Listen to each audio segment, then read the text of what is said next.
Ne t'en fais pas. Je sais qu'il y a de la fatigue, tu n'as pas mangé ainsi. Et reste à vérifier si tu n'as pas mangé. Boto là, on te connaît. Ce côté, c'est que vous soyez foufou. Mais vous avez montré plus de vigilance. Mais je te fais quand même confiance pour aujourd'hui. Je crois que tu as gêné. Et ça ne sera pas gratuit. Matthieu chapitre 1. Matthieu chapitre 1. Verset 4. Verset 4. Je descends. Aram agendra Aminadab. Aram abotaki Aminadab. Aminadab agendra Nason. Aminadab abotaki Nason. Nason agendra Salmon. Nason abotaki Salmon. Salmon agendra Boaz Rahab. Salmon abotaki Boaz Rahab. Salmon. Voilà. Abotaki Boaz Rahab. Voilà. Boaz agendra Obed de Ruth. Boaz abotaki Obed de Ruth. Boaz aboti Obed. Abotaki Obed. Na mwaso komo na ye Ruth. Tolobake tangu Boaz aboti Obed, mama ya Obed komo na ye Ruth. Je continue avec la lecture. La communalité. Obed agendra Isaïe. Obed abotaki Isaïe. Isaïe agendra David. Isaïe abotaki David. Parole de l'Éternel. Le balance armé. Tu peux prendre ta place. Je cherche quelqu'un ce soir. Quelqu'un, une femme. Moi, si moko. Un homme. À qui Dieu a fait du bien. Je cherche quelqu'un à qui Dieu a fait grâce.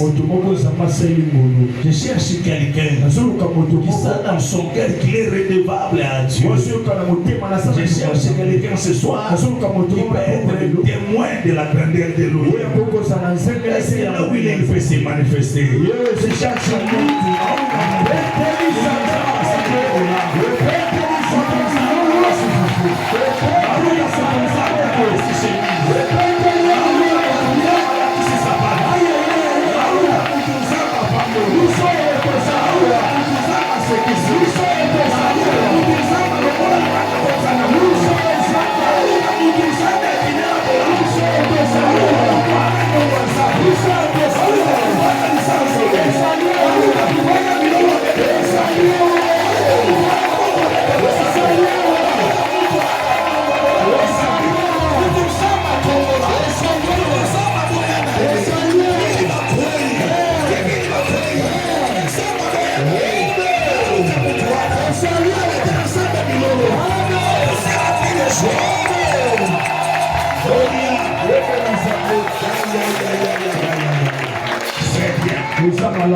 Comme il y a ces hommes et ces femmes enseignés,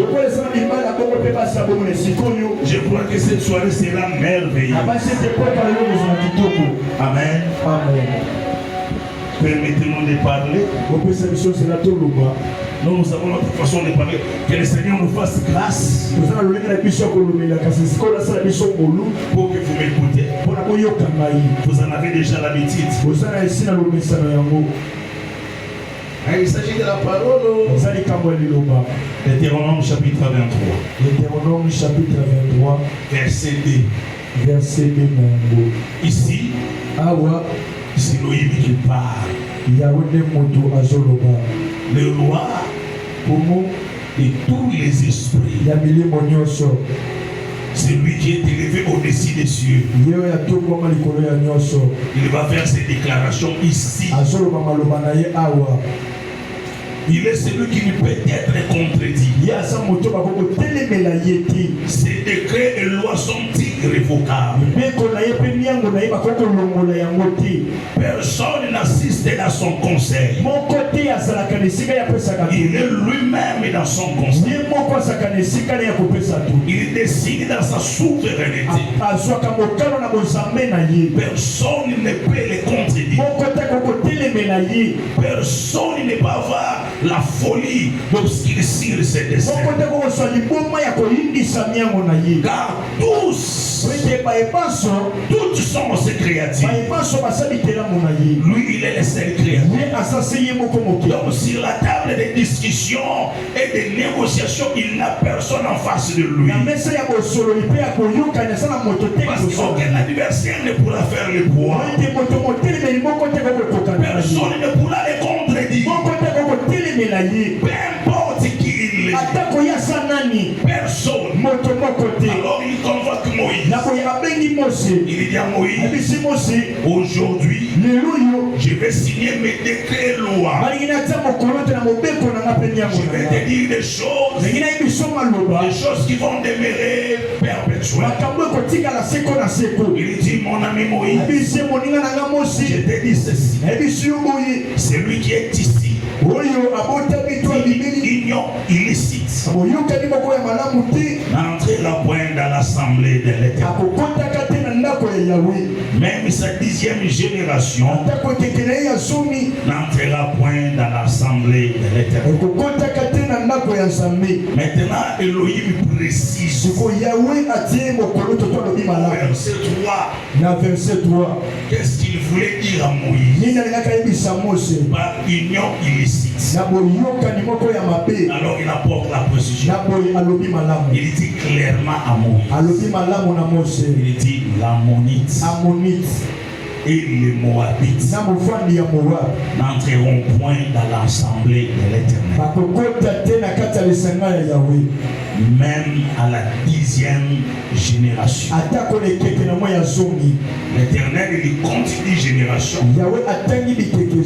En lui-même, il dit il refuse. Il dit non. Il ajoute à Moïse, il dit et à perpétuité. Il lui donne la deuxième raison. Parce qu'ils ne sont pas venus au devant de vous avec du pain et de l'eau.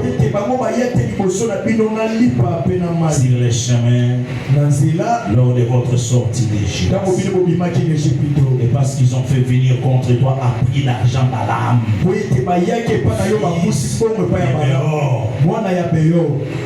Pour qu'il te maudisse.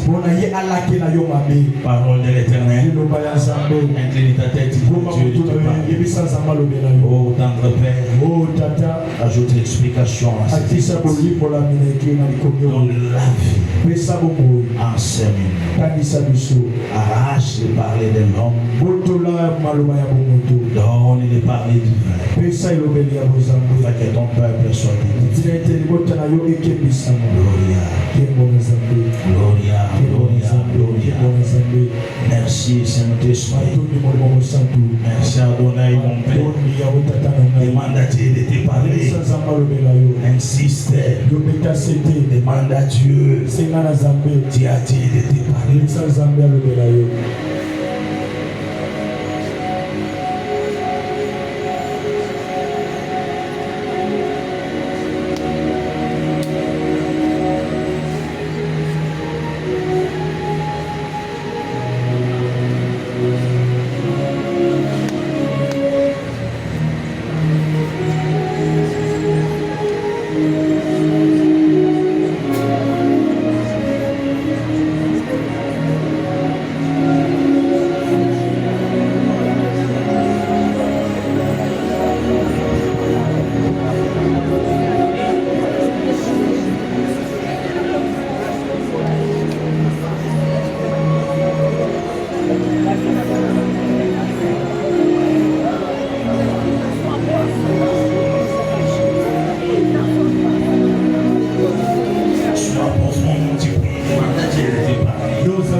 Amen. Tu peux balancer la main. Il y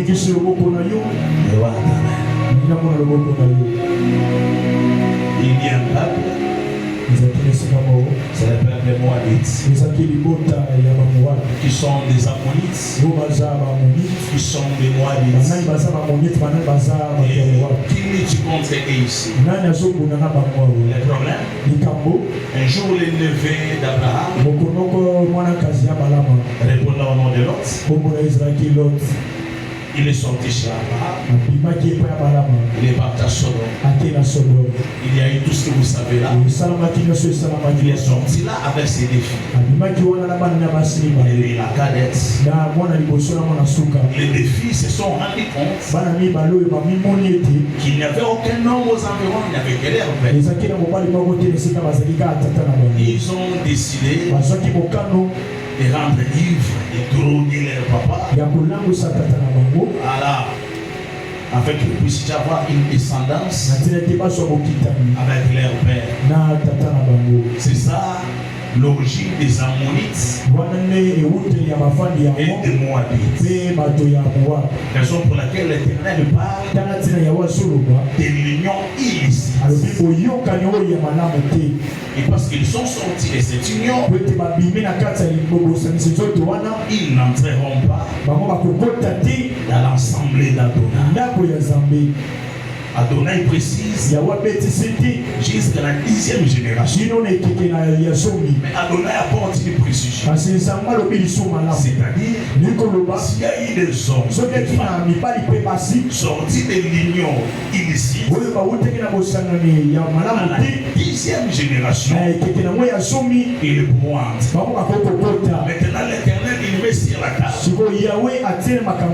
un cas précis, un cas exceptionnel qui est le cas des Moabites et des Ammonites. Il était à Moïse, même à la 10e génération, les Moabites n'entreront pas. Moïse il dit Amen. L'Éternel ajoute, il dit Moïse, pas seulement à la 10e génération, jusqu'à perpétuité. Ils n'entreront pas dans l'assemblée de l'Éternel. Moïse, il dit Amen. Il écrit la loi. Moïse meurt. Il laisse la loi. Tous les Moabites, toutes les générations qui s'élèvent commencent à lutter avec cette malédiction prononcée par l'Éternel. Les générations qui se sont succédées, ils ont eu pour l'anniversaire pas un démon, pas Satan. Leur anniversaire dans ces combats, c'était l'Éternel.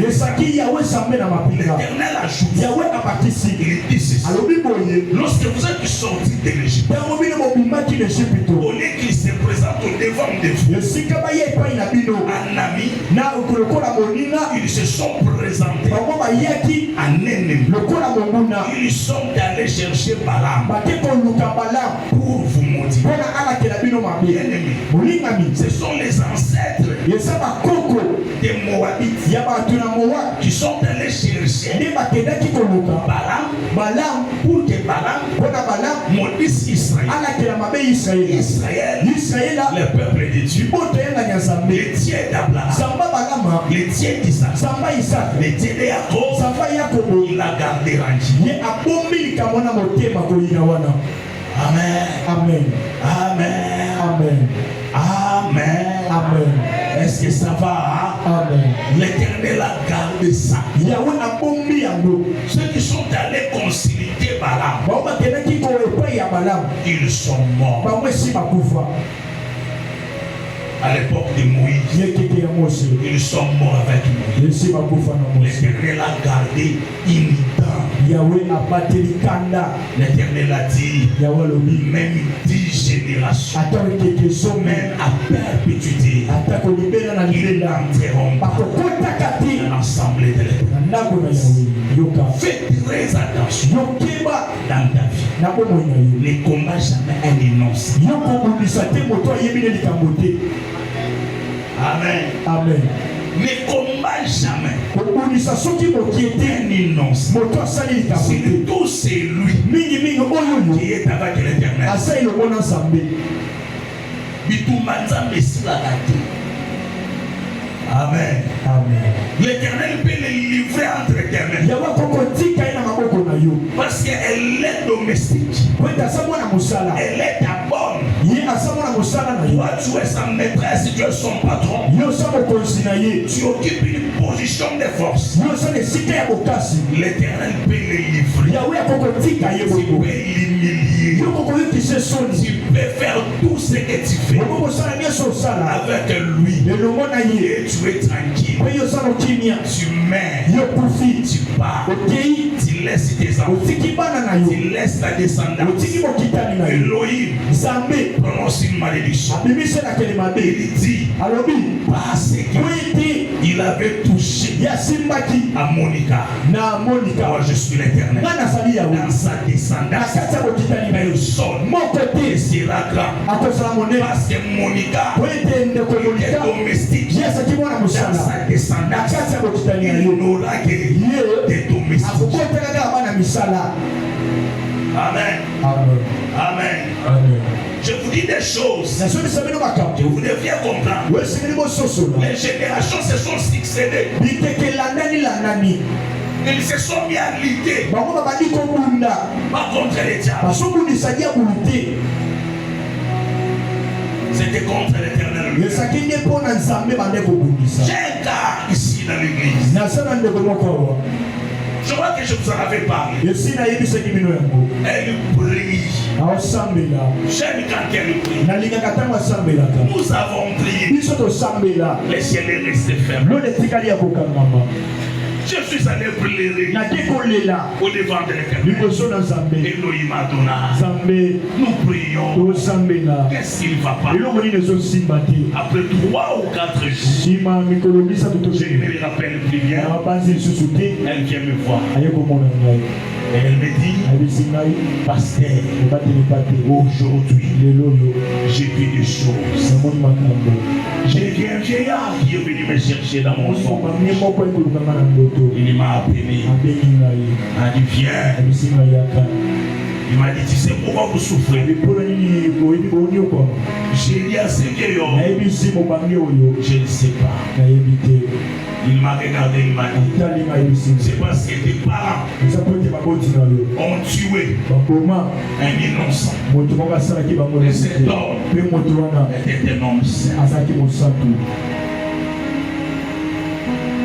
Elle subit, papa, elle subit cette malédiction ye azomona elakile mabe wana au temps de la grâce. na ntango ya ngolu Rien ne bouge, eloko ezosimba te rien ne change, eloko ezobongwana te rien ne vole. eloko ezokende Quand liboso tu te déposes certaines actions, soki olingi osala makambo mosusu réfléchis. kanisa Quand tu vas faire certaines choses, yo soki olingi osala babiloko mosusu réfléchis. kanisa Il va 500 francs pour qu'il t'arrête. Bana matonge bopesi nga amen. Pesa nga amen na bien. Ba champion na okota banda kwanga. Elle vient à l'église. yesu ye na eglise Mais la sokola bango. Mais bito to sokola bino na niveau bana na savon. Na mayuka. Yema bana sokola bino na nini? Et puis elle est dans l'église. ye aza kutu na eglise Toi, tu es ignorante. ye oyebi na olikambo Elle te te lave. ye Tu ne asosokola sais te pas d'ici quel pacte, oyebi te ozokotela boyokani nini avec quelle entité. na epimelo nini Toi, tu passeras peut-être. yo kolekaka ntango mosusu Toi, tu iras. okokendaka na Et yo ta descendance, kasi bakitani na ceux yo qui sortiront de toi, bao bakobotama na quel yo est le prix talo nini qu'ils vont payer? oyo bango bakofuta Quel est le prix? talo nini Bien-aimés, olingani la plupart qui sont dans l'église, ebele ya bato bana ils eglise sont dans des combats basala kati ya bitumba qui ne les concernent pas directement. yo etali bango na mbala moko te Ce sont des choses eza ba makambo qu'ils ont héritées. oyo bango basamboli Amen. amen Ce sont des choses eza ba makambo qui viennent de leurs parents, oyo ewuti na baboti na qui bango viennent des oncles, ewuti na qui bakoko viennent des aïeux. ewuti na Mais bakoko dans ce cas kasi précis, na likambo oyo l'adversaire, motelemeli ce n'est pas un homme. eza moto te L'adversaire, ce motelemeli n'est pas un diable. eza diabulu C'est Elohim lui-même. Il dit à Moïse, ils n'entreront pas. On commence à compter des générations. Aucune génération n'a s'il lève, n'a s'il ôte. C'est une malédiction. Toutes les générations subissées. C'est une malédiction. Quelqu'un me dit Amen. Quelqu'un me dit Amen. Jusqu'à ce qu'une famille sort de Bethléem. Parce qu'il y avait une famine à Bethléem. La famille de Naomi quitte Bethléem. Et ils vont dans le territoire de Moab.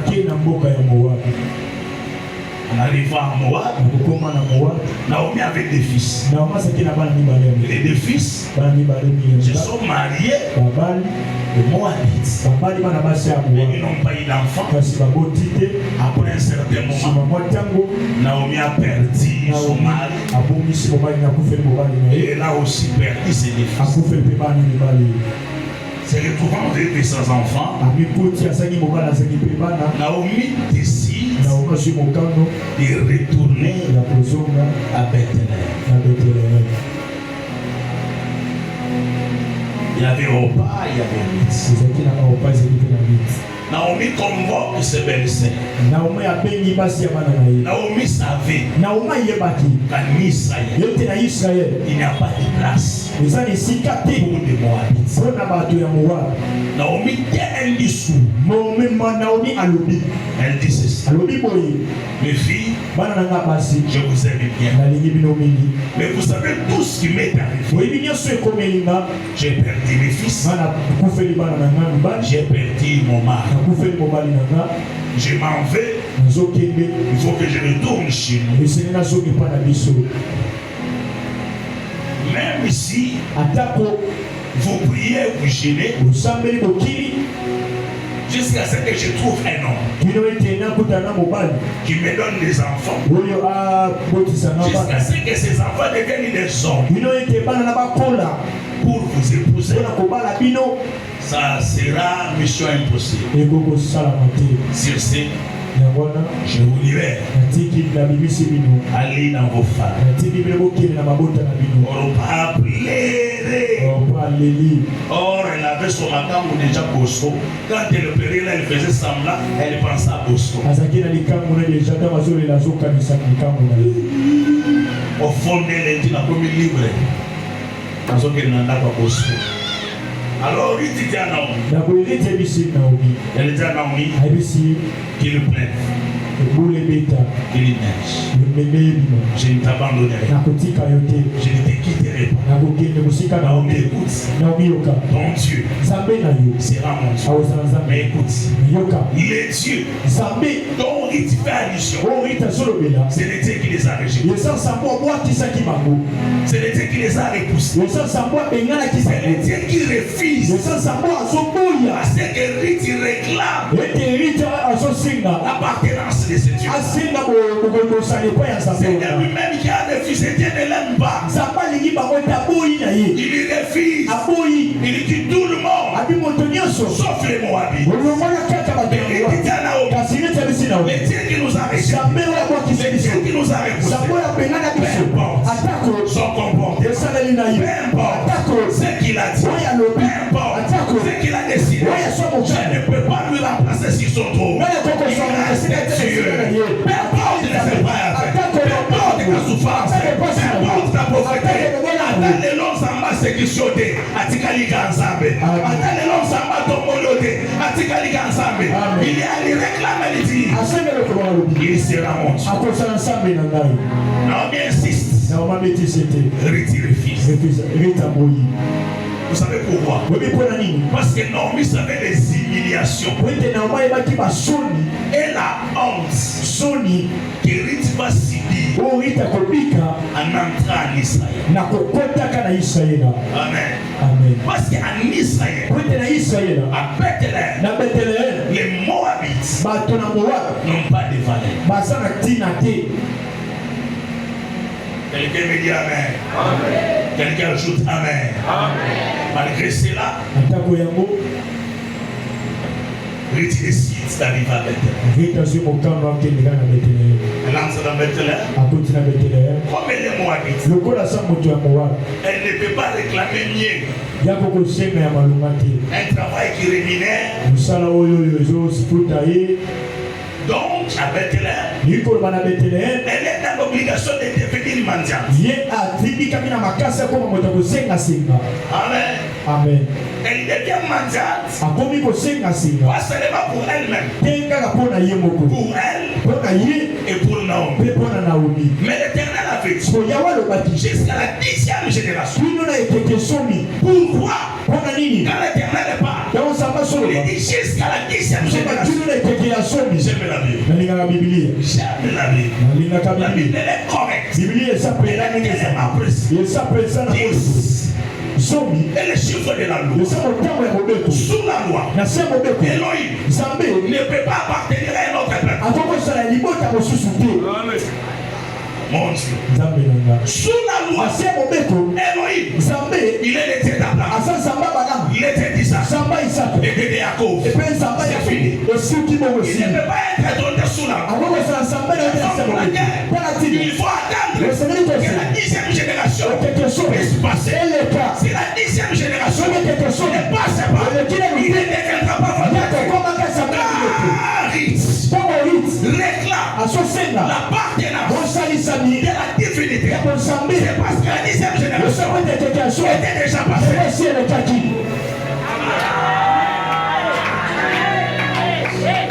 My God, mon Dieu.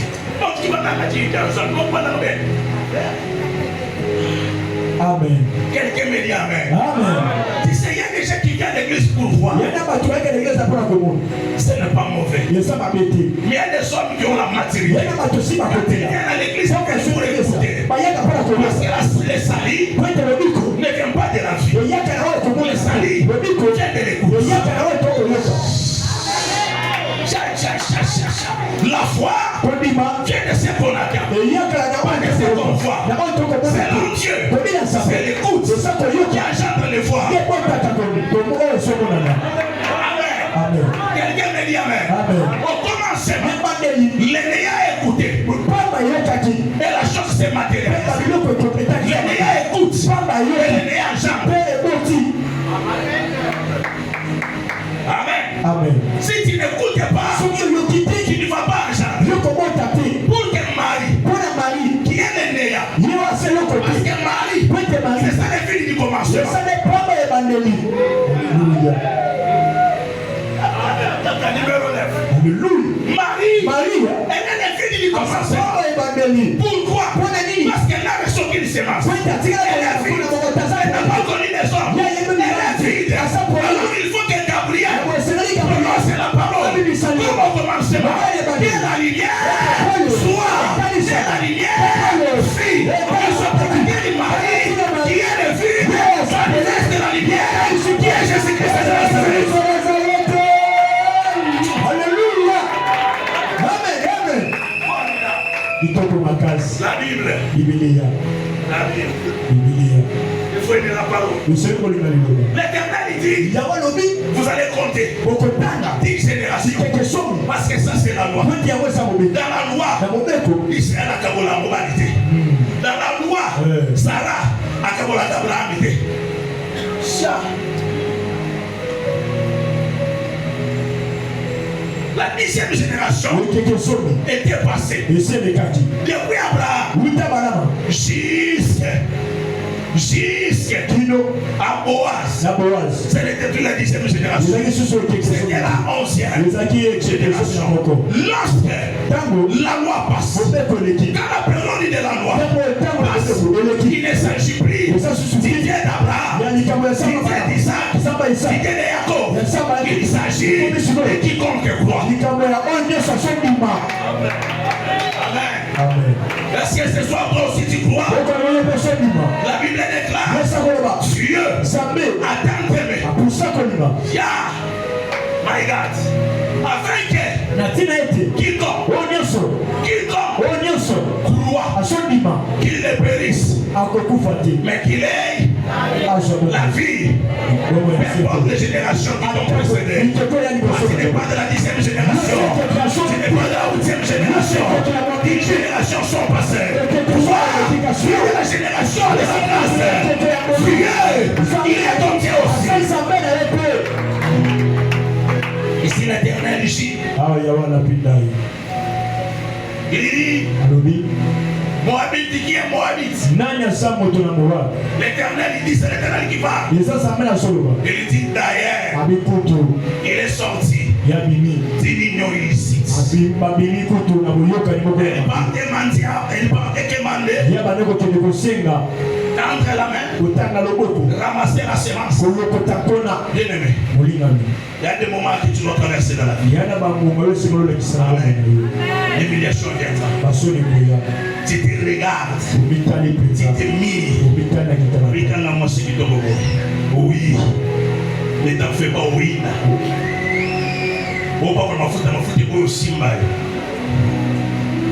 Tu regardes tes diplômes et tu plais. Tu dis moi, avec tous mes diplômes.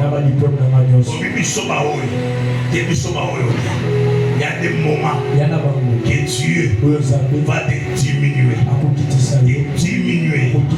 Il te diminue encore. Tu manques le lait de beauté. Tu manques la nourriture. Tu manques de chemise. Il est ennemi, tu parles là. Il t'arrache ton petit studio. Tu manques où poser ta tête. Tu commences à négocier avec les pasteurs. Pasteur, est-ce que la voix dans l'église était Mikoloyo? Les pasteurs nous ont mis son moyen de nous autres qui bakabandoki. Nous devons pas nous dire oh qui servent Ningani. Cela ne veut pas dire que Dieu t'a abandonné. Cela ne veut pas dire que Dieu t'a rejeté. Cela ne veut pas dire que Dieu n'est pas avec toi. Non. L'Éternel veut t'enseigner une chose. Que l'élévation ne vient pas de ta beauté. Que l'élévation ne vient pas des diplômes. L'élévation ne vient pas de tes relations. L'élévation ne vient pas de tout ça. L'élévation vient de l'Éternel. Celui qui a créé les cieux, c'est la terre. Quelqu'un me dit Amen. Quelqu'un me dit Amen. Il ajoute Amen. Ils étaient ensemble avec Naomi. Dans Ruth chapitre 3. Naomi appelle Ruth. Elle est déjà Ruth. Ma fille, tu vis dans la honte. Il y a une loi qui pèse sur le toit. Des fois, nous devons mentir. Tu vois, toutes les générations qui t'ont précédé sont des générations maudites. Il y a la loi qui pèse sur elle. Mais toi, je vais te dire une chose. Tu sais, ici à Bethléem, il y a Boaz. Il y a Boaz. Il y a ton voisin Boaz. Il dit, Yaya, tu es Moabite. C'est là est vrai. Mais ici, à Bethléem, il y a Boaz. Or d'après la signification de son nom, Boaz veut dire la force. La force. Si l'Éternel est fort, à Bethléem, il y a aussi quelqu'un. Lui aussi, il s'appelle la force. Il met la force au ciel. À Bethléem, il y a aussi Boaz. Boaz qui s'appelle aussi la force. Naomi Diarit. Yaya. Je vais te dire quelque chose aujourd'hui. Tu entreras dans les champs de Boaz. Yaya, on envoie Naomi entrer dans les champs de Boaz la nuit. Ruth doit entrer dans les champs. La bilanga ya batu la nuit. Écoute-moi. Des fois dans la vie, ton plus grand défaut, c'est la paix. C'est là. Regarde ton voisin, c'est la paix. Même moi qui suis prophète, si je viens, je t'annonce des choses. Je te dis demain, tu vas mourir. L'Éternel m'a parlé. Et crains point, n'aie point peur. Tout le regard vers l'Éternel qui m'a parlé. Ton problème, ce n'est pas la prophétie. Ton problème, ce n'est pas le prophète. Ton problème, c'est celui qui a envoyé le message. C'est Dieu qui a parlé là. Toi, tu es qui? Tu es fils de Dieu. Tu es fille de Dieu. Regarde ton lot de Lyonoto. Abi, yaya, la lota qui la mona est na cercueil. Mon Dieu, mais pas ceux qui ont. Oh, sur téléphone. Mon sacollier, papa Osawabi. Là, y'a pas de signe dans la kufa. Non, c'est des signes dans la tobé qui m'a bien. Maman, n'aie point peur, car cela n'aura pas lieu, cela n'arrivera pas, cela n'atteindra pas, parce que toi, tu es fils de Dieu, tu es fille d'Élohim, il ne faut pas avoir peur.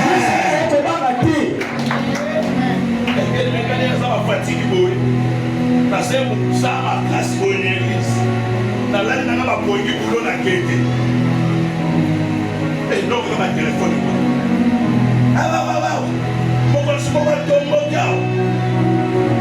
Ami, oui, exagéré. Ami, Nani, comme ça, nous y de l'eau. Dans la tête, bien, Moussa. À Colombo. Aïe. Continue à bureau dans l'histoire. Directeur, on m'a dit que tu me cherchais. Et voici. Dans l'aspect de l'obémis. À moi, nous tenons le bureau à Volomoluna. À moi, nous sommes à la peine. C'est moi. Je t'ai cherché. Hey, papa. Papa. Nous avons tous un problème. Nous sommes un problème dans papa, mais pas de gâter. Quel nous sommes ça? Nous sagana. Je suis sorti. Je suis allé dans les bureaux communs et tout le monde est sorti. Chacun s'est débrouillé pour nous prendre fuite. Parce que je m'étais habillé de l'Oyim Sabaoth. Et de combat.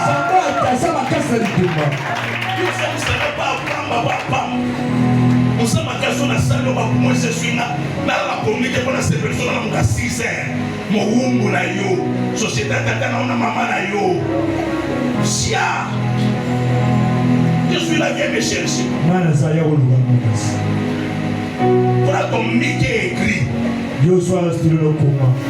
Les arbres pas dit au sommet de la PCT, c'est quoi l'homme? Vous avez peur. Inutilement. N'a pas tout banga bangoté. Moi, la confessé. On dit qu'il nous a dit. Nous ne faisons pas nos amis.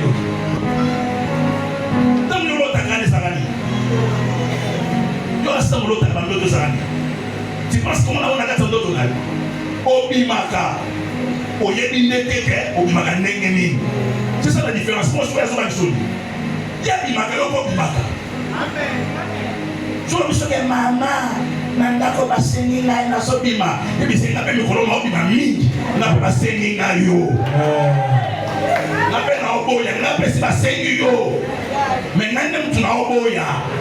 So ngula ba osenga yo yo pe ko ba osenga do osenga na.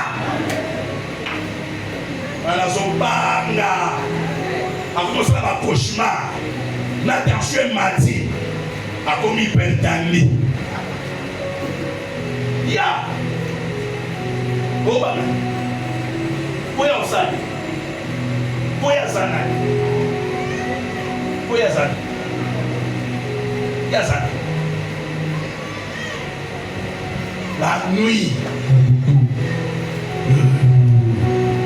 Tu sortiras la nuit.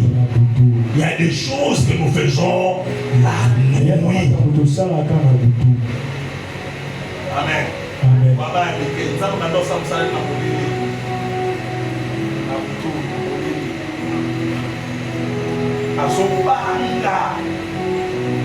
Oh maman, il y a un qui a porté ça dans la. Et puis c'est un peu moins de la poêle, et ça la gangaille. Pourquoi tu as peur? Tu as peur pourquoi? Vous ne comprenez pas. Vous ne comprenez pas ce que vous êtes. Créé à l'image de Dieu. Engendré de Dieu. Oh, mais ça les gâté. Surtout sur la table de Nicolas Maton. Dans la Moussibana Yakobanga. Au sein de la Kitamabo de la Boie. Et comment on a Moussibana de la Boie? Kobanga. Quand on a la Mouka. Nga taba kwe na batoli ou la suite là. Agora to ou. Mais quand on y a musali. Pourquoi il faut la batoli na ngai? La carte faut que la bani, banda déjà ça va connaître. Je ne le fais pas. Je m'endors jusqu'au petit matin.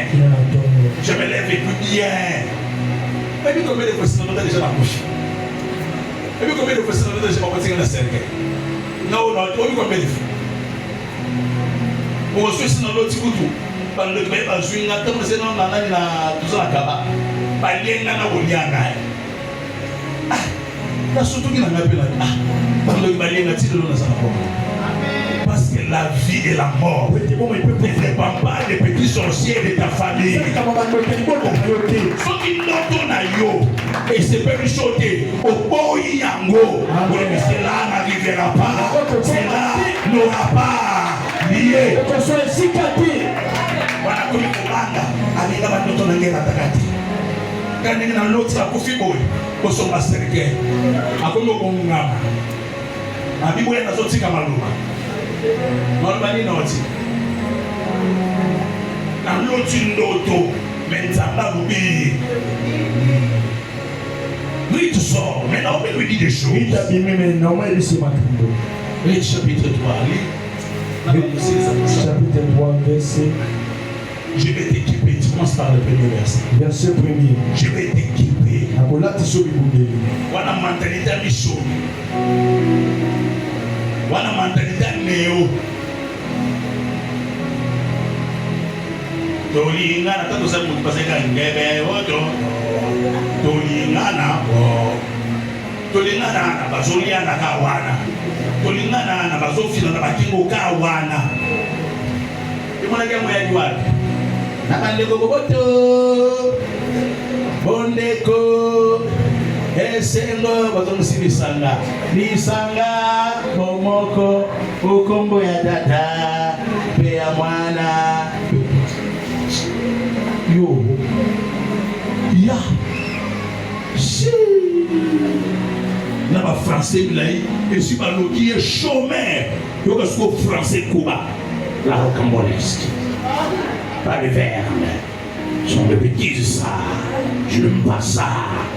Ton son, c'est là-bas. Au côté de la balade, François, nous sommes les mimiques pour ton son.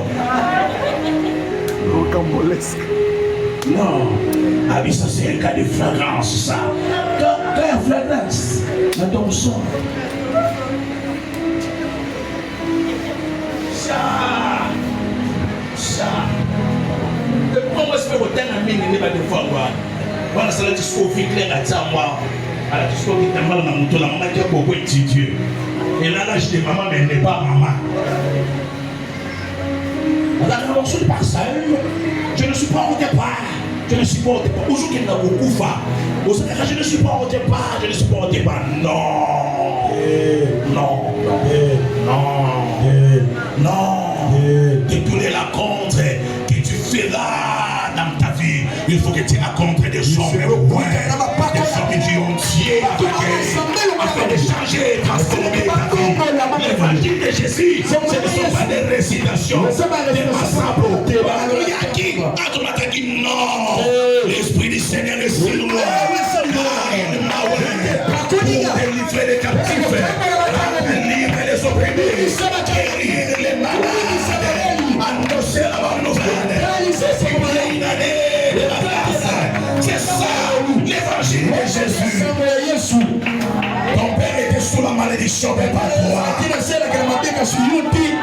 Et c'est qu'il dit. Lutte chapitre 3 verset 1er. Oui, le premier verset. Naomi, sa belle-mère, lui dit, Oui. ma fille, je voudrais assurer ton repos afin que tu fusses heureuse.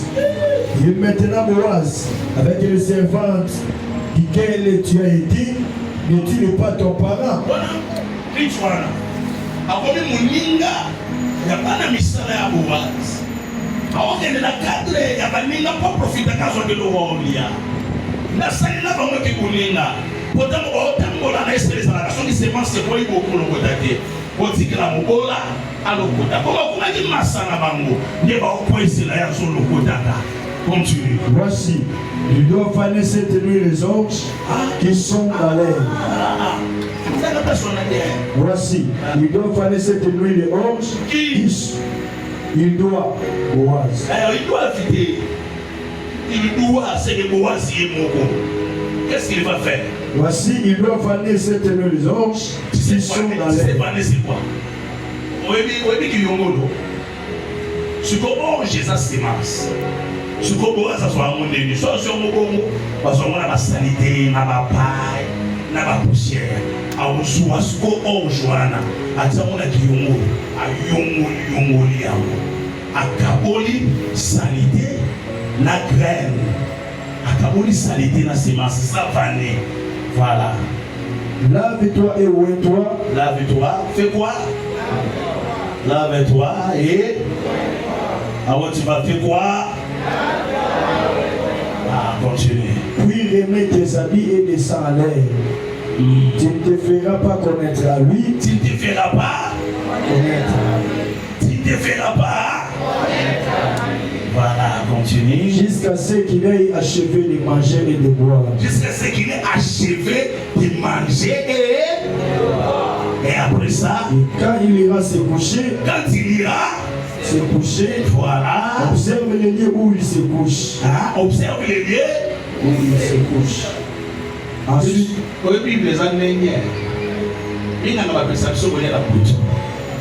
mais Boaz, les aériens continue. Ensuite, tu vas, découvre ses pieds. Ensuite, tu vas, voilà. Et couche-toi. Et couche.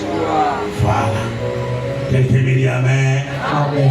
Maintenant, cette fille ici, c'est pour moi la cette femme fait ôter la malédiction générationnelle.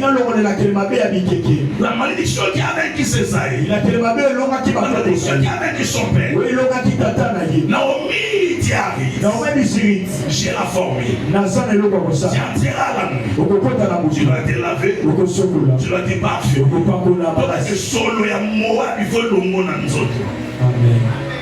Amen. Amen. Sokola ya tamalas. Yozana masolo Moab na nzoto na yonde mozabo. Solo pite zana. Abia papa mbebisa. Wala bisa wapi? Solo kuite zana. Solo batirbo na banko. Yana solo noa moshoro. Yana. Solo ba vondema. Yananu makas. Hey.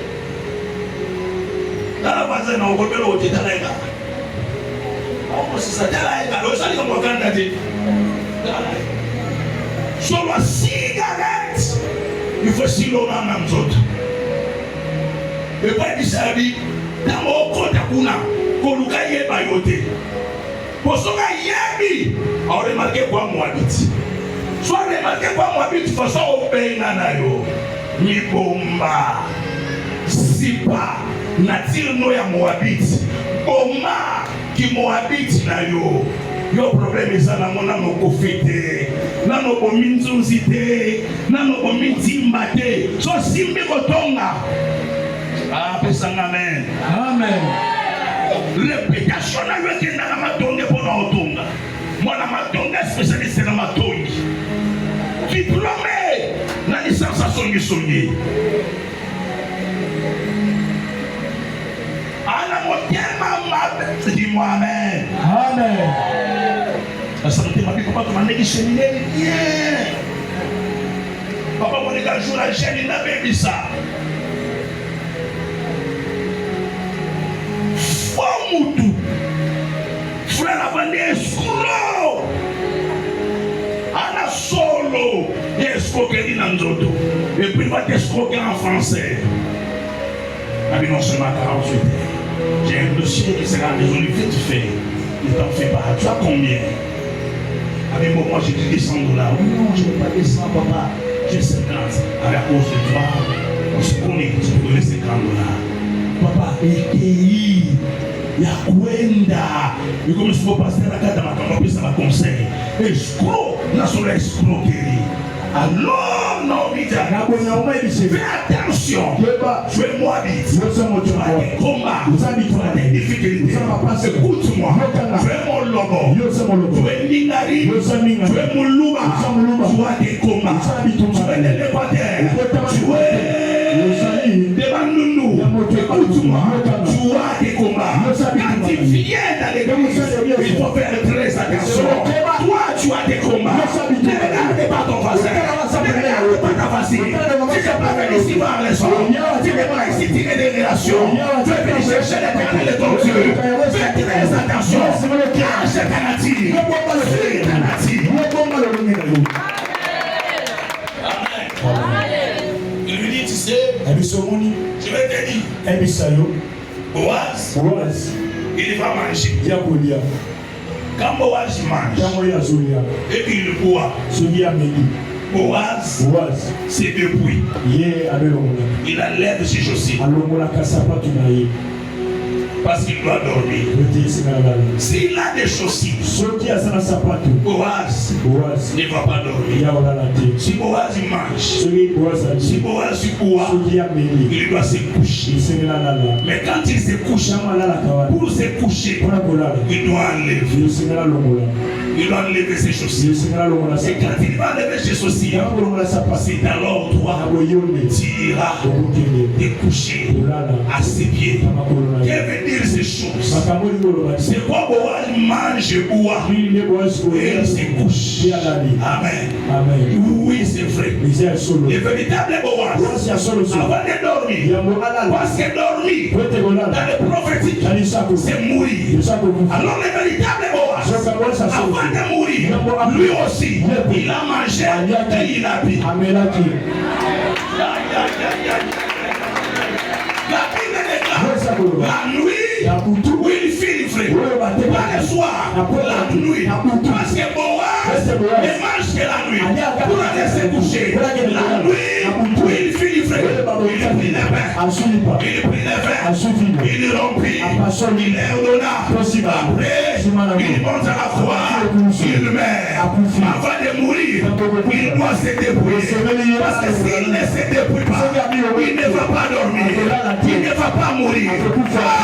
Pour vous racheter la femme, pour vous racheter toute la génération, il faut écraser la tête du serpent. Pour écraser la tête du serpent, il faut lever les chaussures. Parce que tu dois écraser la tête du serpent. Bien lié. Parce que tu dois écraser la tête du serpent. Et le serpent doit te mordre les talons. Pour que tu montres les talons. Mais tu as été mordu pour dire au sol aux femmes, j'ai lutté contre les serpents, je l'ai vaincu. Voici la morsure. La morsure est là sur mon talon. Comme j'ai la morsure, c'est-à-dire la tête du serpent est écrasée. Il mange, il boit et il met. Je te dis, quelle que soit la malédiction, quel que soit les combats de génération, ici, il y a plus grand que Boaz, il y a plus grand que Boaz, Gloria, il y a plus grand que Boaz. La Bible déclare, dans Genèse chapitre 3, verset 13, je vais te inimitié entre les serpents, et la postérité de la femme. Pourquoi on dit la postérité de la femme? Pas la postérité de l'homme. Parce que celui qui viendra sous le soleil, il n'a pas de papa, il n'a qu'une maman.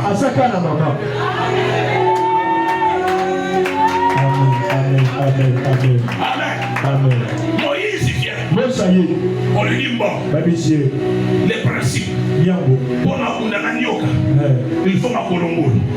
Alors moi les sandales nzimi. Alors moi les sandales naï. Atikali ma colombo. Nyoka telle misela Moïse moto. Quoi? Moïse a potimba. Abateli talon naï. Pour risquer ça. Soit parce qu'il y a un talon. Je dis que ça a été Moïse a dit. Mais un jour, il est non. Il devait accomplir. C'est la prophétie. C'est Jésus-Christ de Nazareth. Il s'est dépouillé. Écoutez-moi bien.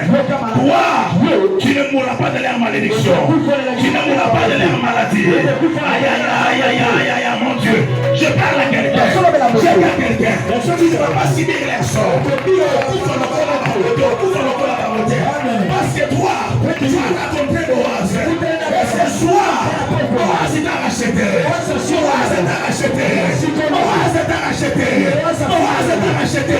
Il a payé. Il a pris. La Bible déclare, avant de dormir, il prend les graines. Il commence à vanner. Amen. Parce que c'est les Écritures. Si on les donne comme ça, on peut se dire qu'on a salité. Wow! Amen. Raison pour laquelle il est écrit, la lettre tue. Il faut te vanner. Dans l'explication, je suis Moïse de Longolier, je suis Élie de Longolier, je suis David de Longolier. Baba sanité était pour la graine, mais ma sacralité, Baba poussière était pour la graine, mais ma sacralité, parce que la sémence, c'est la parole. Raison pour laquelle, à la montagne de transfiguration, ça va Yongoli, Moïse, Atiki Moko, parce que c'est lui la sémence, c'est lui la graine. Ce soir, on va la qui nous a famille. On la bobola. On la maladie. Les lots. On la babola. On la chômage. Les lots. On la stérilité de l'eau. Les lots, tigara yomoto.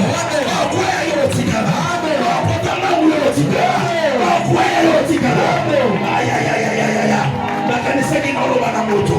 La bille l'obité. Lelo, sukoro awa, oyungula, obole sokoya, malate sokoya, yake sokoya, kekombe sokoya, keneje sokoya, oyungula, babo, otelema, oyungula, babo, aujourd'hui dans serré, aujourd'hui dans le fuir, oyungula, boni kisabamo.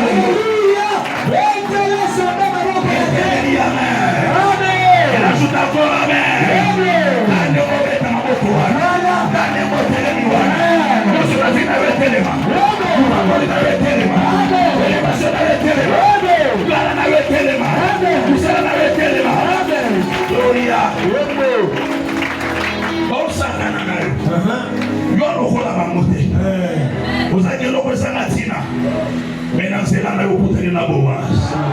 Vous tenez la moto à casse. Sauf que vous m'avez dit Malobi. Mamonza Maloba. Baïba Telemi. Bafuirit. Bakote l'Assemblée de Dieu. À côté de la généalogie à Baroua. Quand vous avez Ritaï, Baroua n'y a pas de Israël. Baroua n'a pas de chopo ya Riti. Riti la Moabite. Condamné. Et bon, on va faire quoi qu'on a vu dans le bas. Chia. On va faire quoi. Donc, on va faire qui tout le monde a besoin de ça. Bon, on va faire un code. Et tu gagnes les gens là la tête. Malobanza malapinda elani. Pour voir ça foutu prix. Toi, yo, on a payé pour toi. Les plus grands prix. Les plus grands pris aucune malédiction. Il restera.